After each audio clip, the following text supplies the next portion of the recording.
Hey, I'm Kyle. This is me. And this is my Genius Hour. No, I know what you're thinking. But Kyle, what's a Genius Hour? Well, Genius Hour is to allow students to explore their passions and to promote their empowerment through the planning, development, and presentation of a product that is reflective of student knowledge and understanding.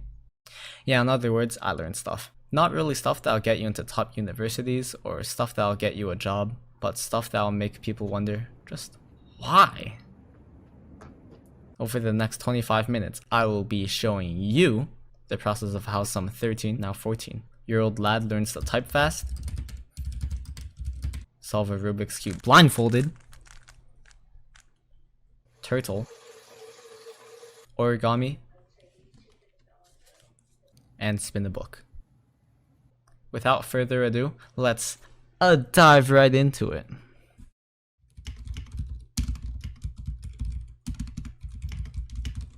Typing. It's something I do every day. From simply surfing the internet to talking to my friends on Discord, to writing the script of this video. I've always been somewhat decent at it, already averaging 90 words per minute, and according to this website, I was already a gamer coder genius and doing great. But I didn't want to stop there. No, I want to reach even greater heights. I wanted to surpass the average professional typist by 2 times. This would not only raise my ego, but also place me over the top 1 percentile of all typists. By a whopping 20 words per minute! Yes, this was road to 120 words per minute. I immediately started my training. Fingertip push-ups to strengthen my finger strength, feeding them to make sure they had enough energy to function at full throttle, watering them to make sure they're hydrated, taking them on walks to build finger endurance. Typing was no longer just a hobby, but a lifestyle. I practiced for 40 hours a day. Yeah, no, that didn't happen. In reality, I just kept practicing and practicing and failing. I started off my first few scores getting around 90 words per minute, and at the time, I was pretty happy with that. The next day, I tried some more, and improved my average word per minute by about 5. I also got my first 100 word per minute run that day, and that was some good progress. Fast forward a bit, and some messing around with my good pal Franklin in some type racer. I hate these words. Why the dash? Yeah, you want it. Yo, it's a balloon. It's a BTD quote. Yo, this nice. I was back in action, getting not 90, not 100, but 79 words per minute. Yeah, I had a bit of work to do. The rest of that session wasn't much better, with some 82 words per minute, 88 words per minute, but nothing close to my 100s before taking my break. The thing with typing is that you have to practice. It's all in the muscle memory, so after taking a long break, my scores were getting even worse than usual. The next day though, I came back pretty strong. High 90s, more 100s, and a small handful of high 100s over the next few days. But this is where I hit my first wall. I couldn't seem to break the 110 word per minute wall. I got dangerously close with a 109 word per minute fluke, but it didn't get any better from there. Yo! I'm cracked! I'm 11 away from Michael. I can get this like today. Spoiler, he couldn't get this like today. I basically made no progress for the entire next month. 12th of January, a full 30 days later. I was finally showing some real progress, averaging mid 100s basically every run. This is the point where I would like to show you guys a little something I learned. Take a score like this versus a score like this, and tell me, what's the difference between them? The pausing. In the 108 word per minute run, I recovered from my typos faster and didn't type any words wrong. Whereas with a 94 word per minute run, I not only choked on the word thought, but I also forgot how to type for 4 seconds on the word into. I realized that to get better scores, I would need to make less mistakes and to keep my typing speed consistent. With this in mind, I was basically getting high 100s every run with a couple scores in the 110s every now and then. One pattern that remains in most of my decent runs is that I always say something along the lines of, "What? How is that?" Insert decent word per minute count. That was so slow! What? That's 108?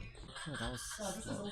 This is because to type fast, you don't want to smack your keyboard like it owes you money. But instead, you want to relax a little bit. Come into Dainty the Type Dance Hippo's tent, and let your fingers do their thing. Come into the tent.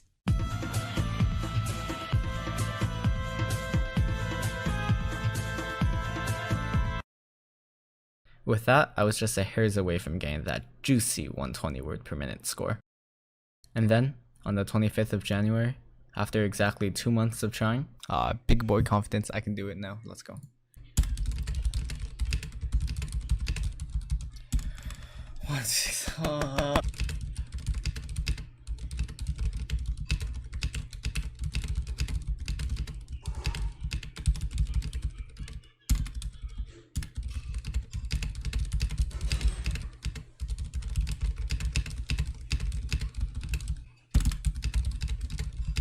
I finally did it.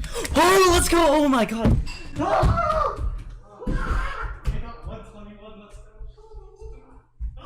Now, was it worth it? Was it worth spending 2 months of my life smacking my keyboard for big numbers on the screen? Was it worth losing my sanity to become someone who can type fast? Hell yeah, it was.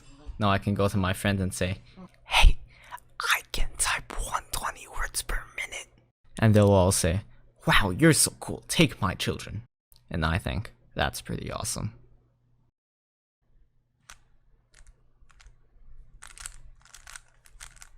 Through blind. It's as the name implies, to solve a Rubik's Cube while wearing a blindfold. Now I know what you're thinking, but Kyle, there are like 43 quintillion possibilities on a Rubik's Cube. How are you gonna memorize them all? Well, firstly, before we begin, I can already solve a 3x3 Rubik's Cube decently fast.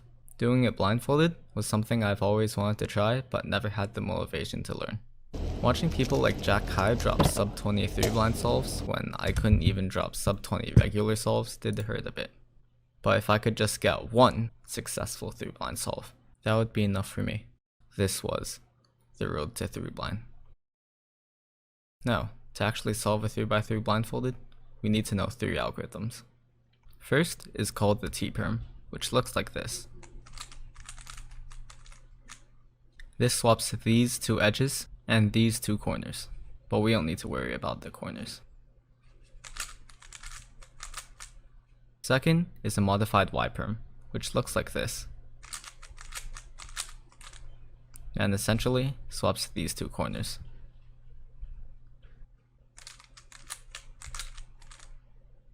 Third is the parity algorithm, but we'll get back to this one later. So, after learning these 3 algorithms, I was ready to begin learning how to actually use them in the solve. I'm ready to learn how to actually use them in the solve. Now I know you may be curious, but we're kind of on a schedule here.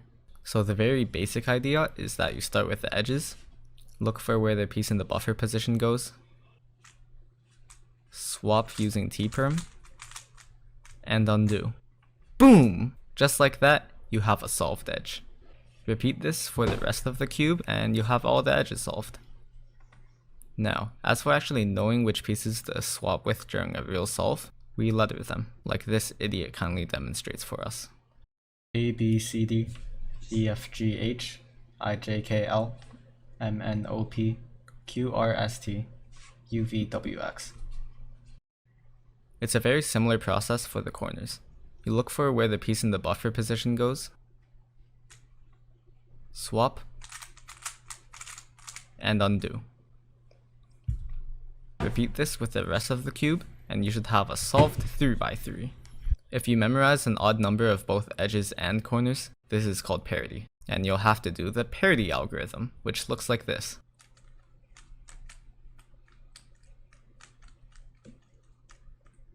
You do this after solving the edges, but before solving the corners. Alright, now with the basics out of the way. Moving on to my first attempt. I didn't have the most ideal environment during this solve because, well...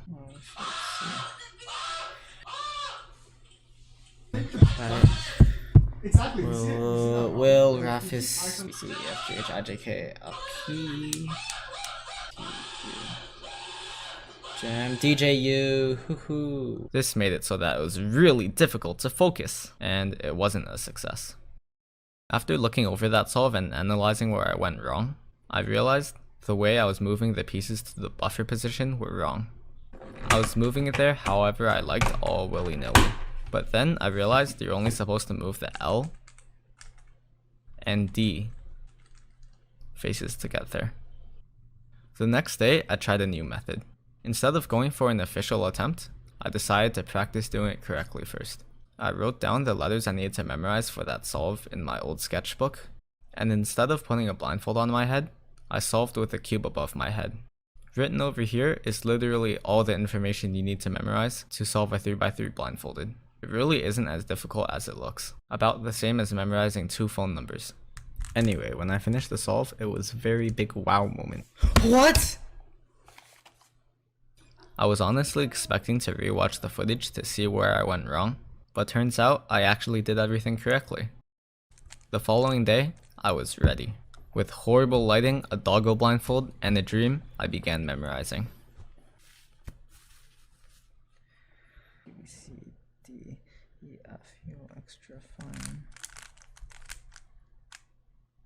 T, U, V.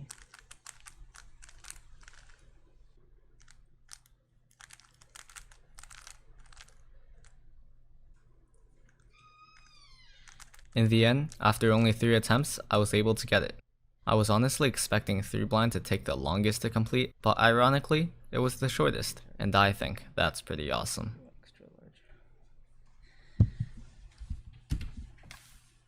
Let's go, oh my god.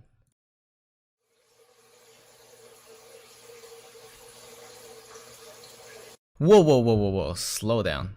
What do you mean by turtle? Well, a bit of backstory. 2014, my sister bought 2 pet turtles. The names were Farah and Oliver. Farah being the female and Oliver being the male. They were already pretty big when we bought them, and they were both kept in this tiny 10-gallon turtle tank. I still have it with me here and use it to feed my turtles. Anyway, it was around July of 2019 when I stumbled upon Turtle 101, Introduction to Turtle Care. Watching this video made me realize just how bad Oliver and Farah had it. They didn't even have anywhere to bask, barely had any room to move, and didn't even have a filter. I managed to convince my parents to let me give these turtles a better home, and they agreed. Long story short, we got them a 75-gallon aquarium, a nice canister filter, and built them a DIY basking spot using some EGGCRATE. And they've been living in my bedroom since. Until Oliver decided to make Farah angry, and Farah said, "Away with you, scum!" and bit him in blood and... Yeah, anyway, they had to be separated. And this is that story. Now, I know what you're thinking. Kyle, that was an interesting story and all, but where does the learning stuff part come in? And my answer to that is, anyways, I don't even have footage of the very beginning because only halfway through was when I thought, wait a second, I can cash this in for Genius Hour. And cash this in for Genius Hour I did. Here was the battle plan. Buy 75-gallon, buy new filter, make basking spot. Easy enough, right? Skip all the buying stuff. Psh, that's boring. Also because I didn't record it. Then we brought it into the living room and set up the 75-gallon set, not tank. This was a kind of 2-in-1 deal where they sell you the entire aquarium stand along with the aquarium, and this made our lives a little bit easier. After I started setting up the filter, boom, bang, pow, whoop, cool editing, filter complete. Now, we still have the 75-gallon aquarium sitting upstairs, but the desk underneath it doesn't look like it's meant to support 900 pounds of water. So, a kabang, we got an aquarium stand and started building it little by little when suddenly, it gave in and broke. These little screws over here couldn't even support the weight of the stand itself, so we had no faith it would support 900 pounds of water on top of that. We went back to the store to return it. Damn, bro. It's gone. But apparently PetSmart wasn't doing returns. So now short $200, we ended up having to buy a whole new 75-gallon set. Yeah, apparently PetSmart only has 2 options. Buy a crappy stand or spend like 300 more on the whole set. Thanks PetSmart. Anyway, bang. 2 75-gallon sets, 1 75-gallon aquarium upstairs. Here's Brian posing for the camera. And there we have it. 2 full 75-gallon aquariums filled with water. Now I just slapped this one hose a couple times, turned it into the 2 hose.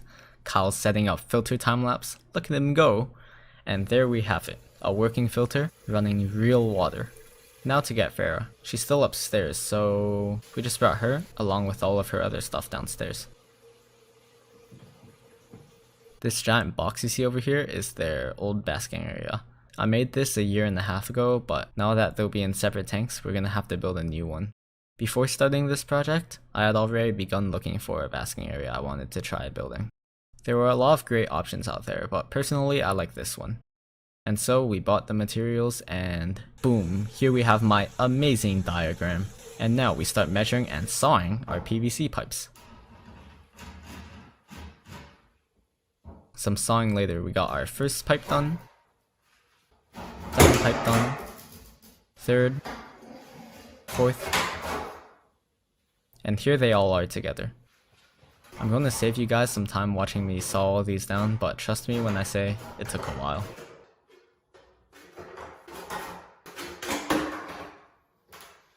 I then started some of the assembly, connecting the bases first, followed by connecting them to the top, followed by making the ramp,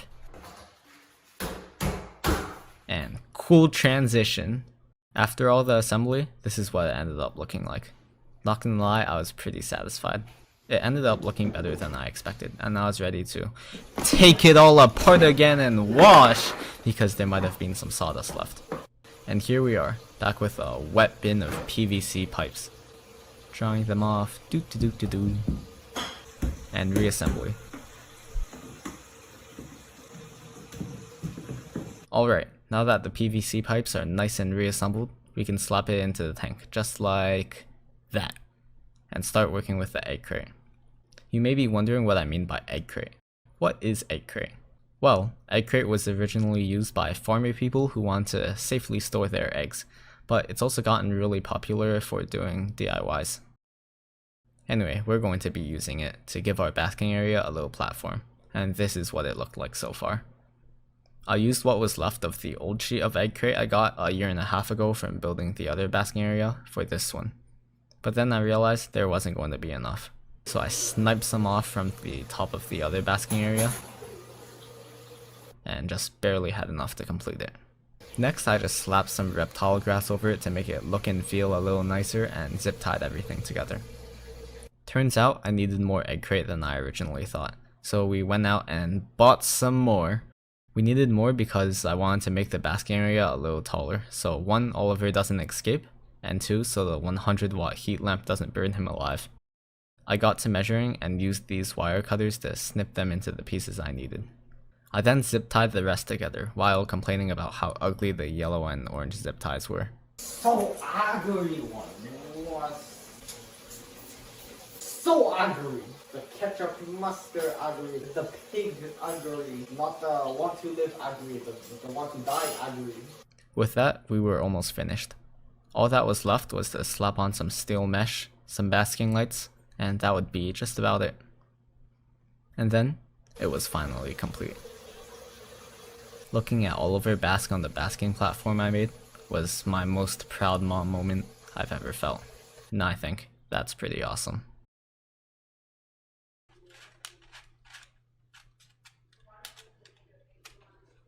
Origami. It's always been something I've wanted to try.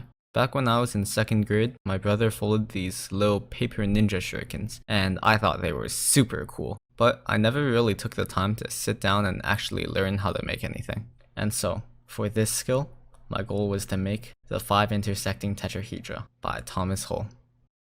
I started out by marking out the size of the sheets I would need on colored pieces of paper. The colors I chose were blue, green, yellow, red, and white. I needed a total of 6 5 by 15 centimeter sheets of each, and so I cut out all the sheets I would need and got to some folding. This is the point where I realized who would want to watch some 14-year-old fold paper for 5 minutes without the Wii theme playing. So here I present to you my origami montage. do do do do do do do do. Do do do do do do do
And just like that, it was finished. It turned out a lot better than I expected, to be honest, but it definitely could have been a lot better.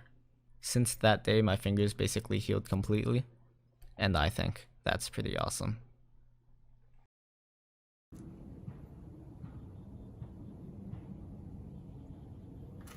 Out of all the skills I've learned so far, book spinning has got to be the most useful one. I mean, when are you not constantly spinning a book? Having this at hand will not only get you into Harvard, but also secure you 20 jobs in electrical engineering. Naturally, I just had to learn it. My goal for book spinning was 30 seconds of continuous spinning. I started off by grabbing a beanbag chair and taping the book together, so this doesn't happen. My first few attempts were looking pretty rough, with me dropping the book over and over. At first I used my middle finger because that's the finger I use when I spin the ball. But quickly my middle finger started forming blisters and it hurt way too much to continue. I tried putting on a plastic glove, but that really didn't help at all. From this point forward, I would just use my index finger, and that actually seemed to work easier for me. Slowly but surely, progress was being made. By the end of day 1, my spin went from looking like this to this. Day 2 came around and it started off pretty well. You could really start seeing the stability of the spinning book a bit more, and I even changed the camera angle. So professional filmmaker I am. I decided to end off day 2 by spinning a pillow and, well... Good job, Kyle. Phone was fine, tripod kinda busted though, but nothing a little tape couldn't fix. Day 3 rolled around, and with a broken tripod and a great mood, I was ready. I started the day off similar to day 2, but slowly I was getting some really good results. Progress?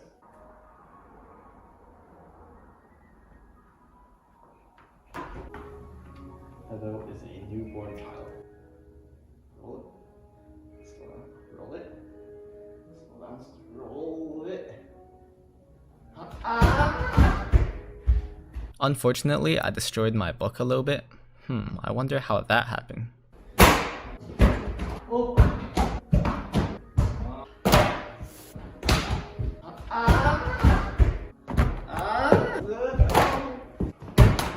Oh my god, okay.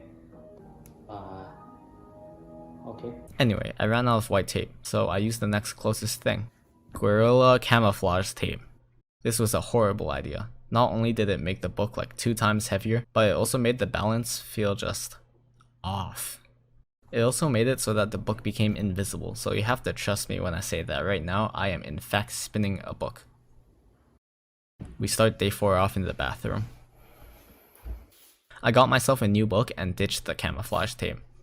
This regular tape was a lot lighter and held the book together just fine. Here we're greeted by a strange man before making it outside. Now I know what you're thinking. Kyle, why are you in outside? Well, you know, I just want to appreciate the beauty of nature, the wonders of life. And because somebody was playing piano inside of the room with a beanbag chair was being occupied. Anyway, I caught this sick shot of my dad playing the desktop. Anyhow, I started spinning. Something about being outside makes your fingers really dry and slippery, and the book kept slipping off my finger. My hands can't feel anything. I was still getting some pretty good spins though.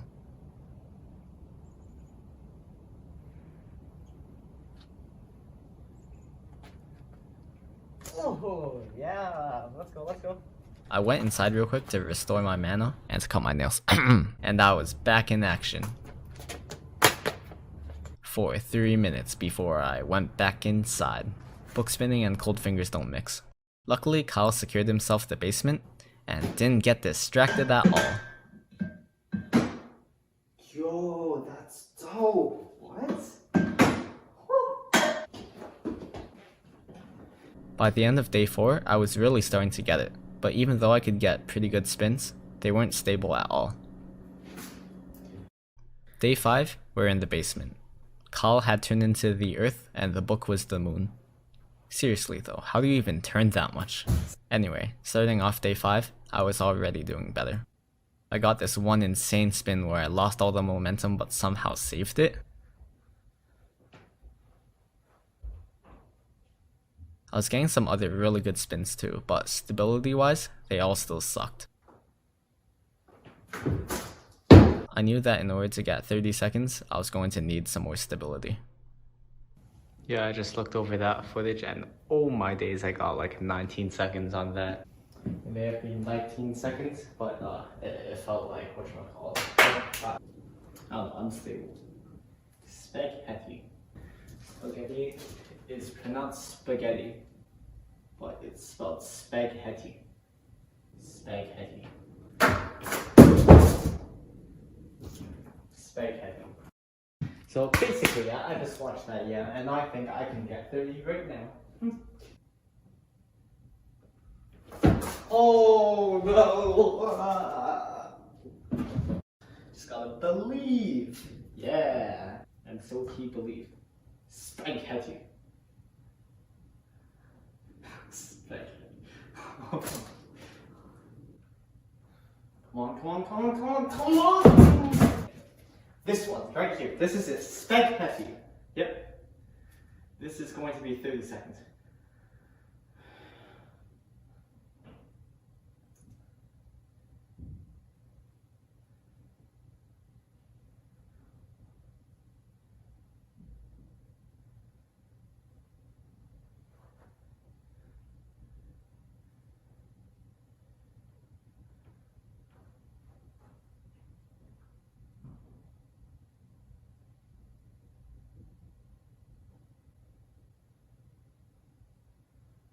No way, what the heck is it?